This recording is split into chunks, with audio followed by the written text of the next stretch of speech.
Welcome to my channel easy learning accounts.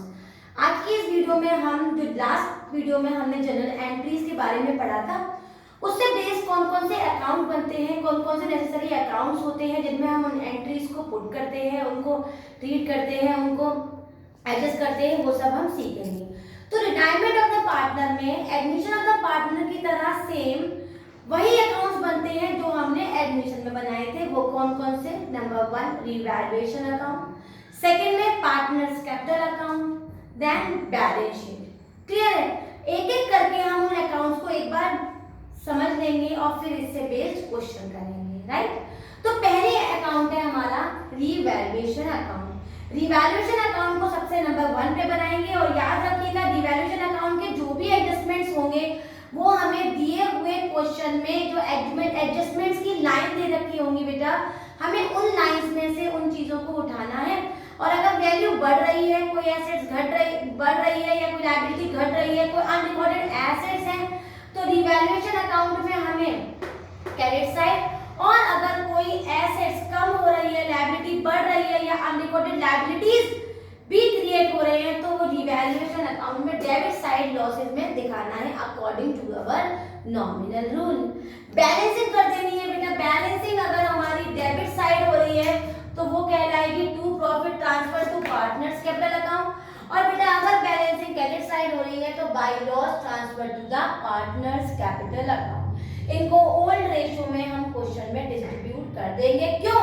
क्योंकि जब तक पार्टनर को जाने नहीं देंगे, जब तक हम ओल्ड गुडविल तक की सारी एंट्री ना कर लें। तो याद रखिएगा एंट्री ओल्ड गुडविल में डिस्ट्रीब्यूट हो जाएगी अमाउंट और हमारे फर्दर पार्टनर्स कैपिटल अकाउंट में ट्रांसफर हो जाएगी। क्लियर है बेटा?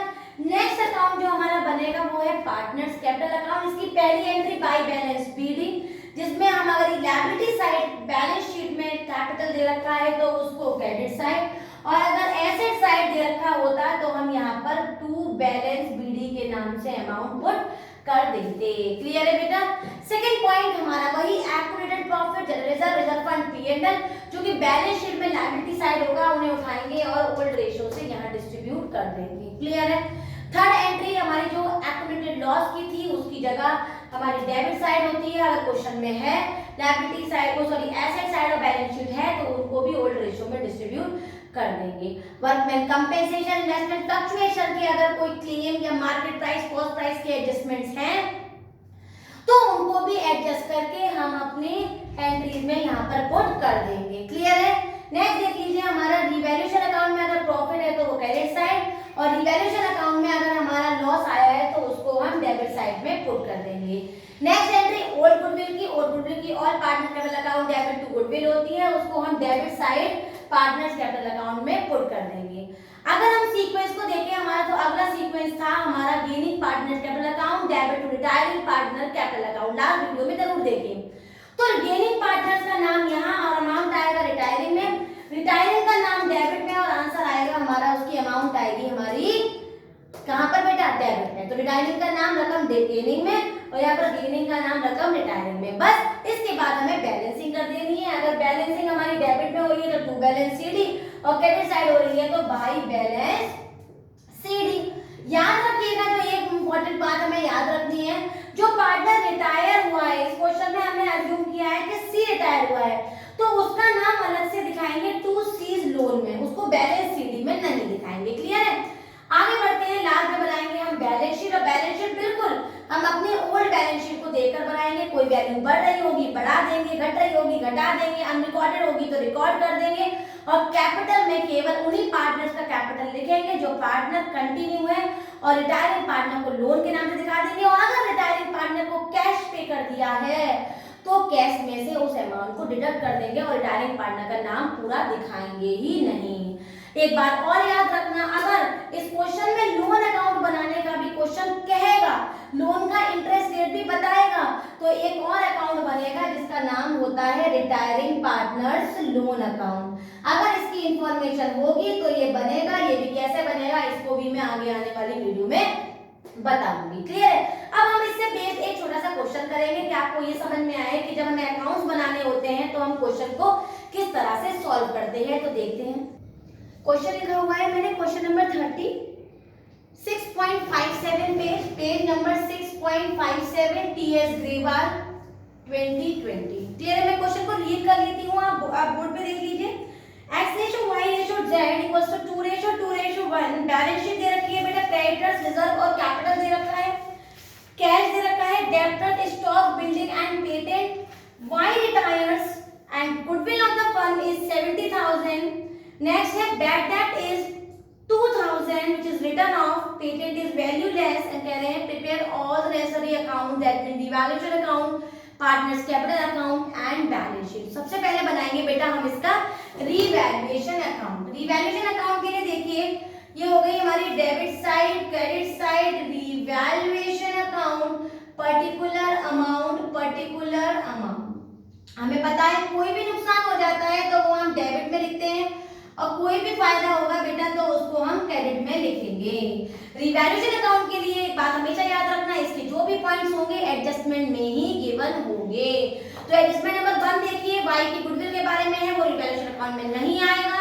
नेक्स्ट देखिए बैड डेट इज 2000। मैंने आपको एक बार बताया था कि अगर बैड डेट एडजस्टमेंट में हो और क्वेश्चन में अगर हमें प्रोविजन वगैरह दिख रहा हो तो बैड डेट को प्रोविजन में से माइनस कर देते हैं। वैल्यू प्लस की आए तो लॉस में और माइनस की आए तो हम प्रॉफिट में लिखते हैं। लेकिन इस क्वेश्चन में कोई प्रोविजन तो है ही नहीं, तो सीधे सीधे लॉस आ गया कितना 2000 का।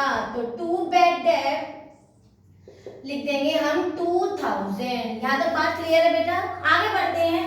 पेटेंट इज वैल्यूलेस, मतलब पेटेंट की जो वैल्यू है वो अब वैल्यू नहीं रही। एसेट्स की वैल्यू लेस हो गई, मतलब कम हो गए। एसेट्स कम हो गए मतलब एसेट डिक्रीज हो गए, मतलब हमारा क्या हो गया नुकसान। और नुकसान को किधर लिखते हैं बेटा? Debit side. तो हमारी पेटेंट लिख रही है 9000, तो वो हम लिखेंगे डेबिट साइड टू पेटेंट। तो कुल नुकसान कितना हो गया बेटा हमारा? 11,000। 11,000 की हम बैलेंसिंग कर लेंगे किस नाम से? बाय लॉस और ब्रैकेट में transfer to partners capital account. कितने पार्टनर्स में डिस्ट्रीब्यूट होगा बेटा? एक्स में, वाई में और जेड में। 11,000 का ओल्ड रेशो बांटेंगे तो 2/5, मतलब 5 2 जा 10, 2200। तो आंसर आ गया हमारा 4400 और 2200। ऐड करके देख लीजिए 11,000 ही आ रहा है कि नहीं? 0 0 8 9 10 का 0 कर लिया है 1 9 10 11। तो ये हो गई हमारी रिवैल्यूएशन अकाउंट। अब बनाएंगे पार्टनर्स कैपिटल अकाउंट। ये बना हुआ है हमारा पार्टनर्स कैपिटल अकाउंट का फॉर्मेट। मैंने क्या किया? पर्टिकुलर एक्स वाई जेड तीनों पार्टनर्स का नाम और पर्टिकुलर का कॉलम। एंट्री 1 2 3 स्टार्ट करते हैं। पहली एंट्री होगी हमारी बाई बैलेंस बीडी की, जहां पर हम कैपिटल लिखते हैं। तो पहले का कैपिटल है बेटा 82,000, वाई का है हमारा 60,000 और जेड का है 75,500। यहाँ से एंट्री करना शुरू करते हैं। हमारी पहली एंट्री होती है जनरल रिजर्व फंड पीएल, वो हम चेक करते हैं बैलेंस शीट में किधर की साइड बेटा? Liability side. तो चेक करिए बैलेंस शीट में लायबिलिटी साइड रिजर्व है, बिल्कुल है। कितना है? 18,500। 18,500 को हम जनरल रिजर्व को हम किस रेशो में बांटेंगे बेटा? ओल्ड रेशो में। तो यहाँ लिख देंगे जनरल रिजर्व और 18,500 को हम 2:1 में बांट देंगे ओल्ड रेशो में। तो 18,500 का हम 2/5 करेंगे तो 5 3 जा 15 हो जाएगा। 2/5 करेंगे बिल्कुल, 5 3 जा हो जाएगा 15 और ये आ जाएगा हमारा 700 और 0 0 14 का 4 क्या दिया हुआ? 07। तो 7400 आ जाएगा। दूसरे का भी 7400 हो जाएगा और बेटा तीसरे का करेंगे हमारा 1/5 हो जाएगा, तो वो आ जाएगा हमारा 3700। क्लियर है बेटा? हमने क्या किया? 18,500 को उठाया और इसका 2/5 और 1/5 कर दिया। क्लियर है बेटा? उसके बाद हम आगे बढ़ेंगे। नेक्स्ट देखेंगे क्या एक्यूमुलेटेड लॉसेस हैं। एक्यूमुलेटेड लॉसेस हमें बैलेंस शीट में एसेट्स है लिखने चाहिए थे, वो नहीं है तो उसकी एंट्री नहीं होगी। वर्कमैन कॉम्प्लेक्स है, इन्वेस्टमेंट फ्लक्चुएशन है, नहीं है तो थर्ड एंट्री भी नहीं होगी। फोर्थ में रिवैल्यूएशन की बैलेंसिंग। रिवैल्यूएशन की बैलेंसिंग किधर की साइड हुई है बेटा? क्रेडिट साइड हुई है, तो वो कहां उतरेंगे? लॉस इधर उतरता है टू रिवैल्यूएशन लॉस के नाम से 4400 और 2200 का मैंने लॉस उतार लिया। लॉस उतारने के बाद हमारी अगली एंट्री किस चीज की होती है? ओल्ड गुडविल की। किधर की साइड आती है? बैलेंस शीट में एसेट साइड। नहीं है तो उसकी एंट्री भी नहीं करेंगे। अगला ऑर्डर हमारा था बेटा gaining partners capital account debit to retiring partner capital account. Gaining partner to retiring partners में हमेशा गेनिंग रेशियो की जरूरत पड़ेगी, लेकिन अगर क्वेश्चन में केवल ओल्ड रेशो हो और न्यू रेशो की कोई इंफॉर्मेशन ना हो तो बेटा ओल्ड रेशो को ही हम गेनिंग और ओल्ड रेशो को ही सैक्रिफाइसिंग मान लेते हैं। कैसे? वो पहला क्वेश्चन जो मैंने आपको बताया था वो क्या था कि 2:1 है, तो 2/5 2/5 और 1/5 रिटायर हुआ है y, तो हमारा रेशो कितना आ गया 2:1। तो इसी को हम गेनिंग और इसी को ही हम क्या मान लेंगे न्यू रेशो। क्लियर है बेटा? गेनिंग का नाम रकम, रिटायरिंग में रिटायरिंग का नाम रकम, गेनिंग में ये ऑर्डर याद रखना। तो गेनिंग का नाम क्या है बाई x और बाई z। क्लियर है बेटा? गेनिंग का नाम क्या है x है और z है। अमाउंट किस में आएगा? अमाउंट किस में आएगा रिटायरिंग में। रिटायरिंग कितना है हमारा पार्टनर? रिटायरिंग पार्टनर है हमारा y। तो पूरी फर्म की हमारी गुडविल है 70,000। पूरी फर्म की गुडविल कितनी है बेटा 70,000। 70,000 का मैं 2/5 करूंगी तो 5 1 5 5 4 20, 14,000 को मैं 2 से मल्टीप्लाई करूंगी तो बेटा वैल्यू आएगी मेरी 28,000। तो 28,000 में y में लिख दूंगी और यहाँ पर वैल्यू कंप्लीट। क्लियर है? तो गेनिंग का नाम रकम, रिटायरिंग में यहाँ पर रिटायरिंग का नाम, तो रिटायरिंग का नाम क्या है बेटा y, कैपिटल अकाउंट और अमाउंट किस में आएगा गेनिंग में, वो है x और z। इनकी अमाउंट निकाल लेते हैं बेटा। 28,000 का 2/3 करेंगे और फिर 28,000 का 1/3 करेंगे। सिंप्लीफाई कर दो बेटा इसको। 0 0 0 ये आ गया 16 का 6 कैरी आया 156 का 3 से हम डिवाइड करेंगे तो 3 1 जा 3, ये आ गया हमारा 8 जा 24 और ये हो गया 666.7। तो मैं 18667 मान लेती हूँ। राउंड करके बेटा मैं इसको 18667 मान लेती हूँ। क्लियर है? दूसरी को सिंप्लीफाई करेंगे तो बेटा ये आ जाएगा हमारा 9 जा 27, ये आएगा 1 तो ये हो गया मेरा 333। तो 9333 मैं इसकी वैल्यू मान लूंगी। 28,000 का 1/3 कराया बेटा, 3 को 9 से 27, 1 आया मैंने 3, फिर 1 आया 3, फिर 1 आया 3.3, तो इसको 9333 मान लेती हूँ। 933 और 3। क्लियर है बेटा? ये मैंने क्या बांट दिया हमारी गुडविल बांट दी। एक बार और सुन लीजिए। गेनिंग का नाम रकम, रिटायरिंग में रिटायरिंग का नाम रकम, गेनिंग में। इसको करने के बाद बस अब हमें बैलेंसिंग करनी है। तो बैलेंसिंग देखिए ध्यान से कैसे करेंगे। दोनों साइड का एडिशन करेंगे बेटा। ये आ गया 0 0 4 7 8 9 और ये आ गया 89 400। ऐसे 67 400 में मैं 28,000 को ऐड करूंगी तो वैल्यू आएगी हमारे साथ 14 का 15 5 क्या गया है 1789 95400। क्लियर है बेटा? नेक्स्ट वैल्यू में ऐड करूंगी 75 500 में 3700 तो वैल्यू आएगी 0 0 15 16 5 5 10 11 12 का 2 क्या गया है 16789 और ये हो गया हमारा 79200। क्लियर है बेटा? अब इसी वैल्यू को हम इधर ले आएंगे 79200 95400 89400। बैलेंसिंग करेंगे बेटा 18667 प्लस 4400 तो 760 कर गया है 12 और 13 का 3 कर गया है 1 और ये आया बेटा मेरा 23067। एक बार और चेक कर लो 18667 4400 760 के 13 का 3 कर गया है 1। अब 89400 में से मैं 23067 को माइनस करूंगी तो मेरी वैल्यू आएगी 3। 9 में से 6 गया 3, ये भी आ गई 3, ये आ गया 6 और ये 6, तो पहले की बैलेंसिंग आई 66333। तो यहाँ लिखेंगे टू बैलेंस CD। क्लियर है बेटा? नेक्स्ट वैल्यू भी कर लेंगे हम। तो 95 400 में से मैं 400 को माइनस करूंगी तो 91,000 आएगा, लेकिन वो मैं वाइज लोन के नाम से दिखाऊंगी क्योंकि ये नहीं बताया क्वेश्चन में कि वाई का पेमेंट कैसे किया है, तो बाय डिफॉल्ट उसको लोन मानेंगे और अलग से दिखाएंगे। 91,000 अलग से आ जाएगा।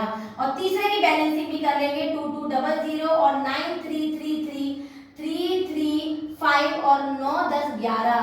इस 11533 को 979,200 में से 11533 को बेटा माइनस करेंगे तो वैल्यू आएगी हमारी 7। 9 में से 3 गया 6 और ये आ गया हमारा 6। आगे ये बचा यहाँ पर 8 में से गया 7 और ये आ गया 6, तो 67667। ये हो गई हमारी बैलेंसिंग। और अब इस बैलेंसिंग को कहाँ पुट करेंगे? बैलेंस शीट में। तो देखते हैं बैलेंस शीट बना लेंगे बेटा। बैलेंस शीट के लिए मैंने आपसे पहले भी कहा था हम सीधे सीधे ओल्ड बैलेंस शीट का यूज करेंगे। तो सबसे पहले हमें दे रखा है क्रेडिटर्स क्रेडिटर्स में कोई चेंज नहीं आए, सेम टू सेम लिख देंगे। रिजर्व क्योंकि डिस्ट्रीब्यूट कर चुके हैं तो अब दोबारा आएगा नहीं, तो हम यहाँ पर कैपिटल अकाउंट लिखेंगे और मेरे पास कैपिटल में केवल x बचा है और मेरे पास z बचा है। तो x की कैपिटल निकाली थी मैंने 66333 और मैंने z की कैपिटल निकाली थी बेटा 67667। ठीक है बेटा, ऐड करेंगे, 0 कैरी आया 1, 0 कैरी आया 1 का 0 कैरी 1, 14 का 4 12 और ये आ गया बेटा मेरा 13। क्लियर है? आगे बढ़ेंगे। ये लोन की रकम भी हमारी लायबिलिटी होती है, तो वाइज लोन के नाम से भी हम यहाँ पर 91,000 को लिख देंगे। क्लियर है बेटा? इनका एडिशन कर लेंगे। आगे बढ़ते हैं। कैश में कोई भी पेमेंट कैश से नहीं किया है तो 8,000 सेम टू सेम लिख देंगे। डेब्टर्स हमारा 19,000 है, लेकिन बेटा 2,000 का डेब्टर्स हमारा बैड डेब्ट हो गया था, तो अमाउंट आ जाएगा हमारा 17,000। स्टॉक में कोई भी चेंजेस नहीं हुए तो स्टॉक को सेम टू सेम लिख देंगे। बिल्डिंग में कोई चेंजेस नहीं हुए तो बिल्डिंग को भी 2,07,000 सेम टू सेम लिख देंगे। पेटेंट लिखेंगे नहीं, क्योंकि पेटेंट में क्या हुआ है, पेटेंट वैल्यूलेस हो गया है। इनका एडिशन करेंगे और हमारी वैल्यू आ जाएगी 13 14 का 4 के लिए 1, ये हो गया मेरा 10 23 और ये हो गया मेरा 2,74,274। सिमिलरली यहाँ का भी ऐड करेंगे और 2,74,000 हमारा इसका बैलेंस आ जाएगा। इस तरह के कई क्वेश्चन है, वो भी सॉल्व करिए। आगे आने वाले 2-3 वीडियोस में मैं लगातार रिटायरमेंट के क्वेश्चंस करूंगी, ताकि आपको सारे कॉन्सेप्ट, चाहे वो एडजस्टमेंट हो, चाहे पेमेंट कैश का कम बचा है, वो हर चीज हम इसमें सीखेंगे। इवन लोन अकाउंट के बारे में भी डिस्कस करेंगे। कोई पॉइंट समझ में ना आया हो तो कमेंट करके जरूर बताइए। वीडियो समझ में आई हो, क्लियर हो गए हो सारे पॉइंट, तो मेरे वीडियो को लाइक करें, शेयर करें और सब्सक्राइब करें। Thank you.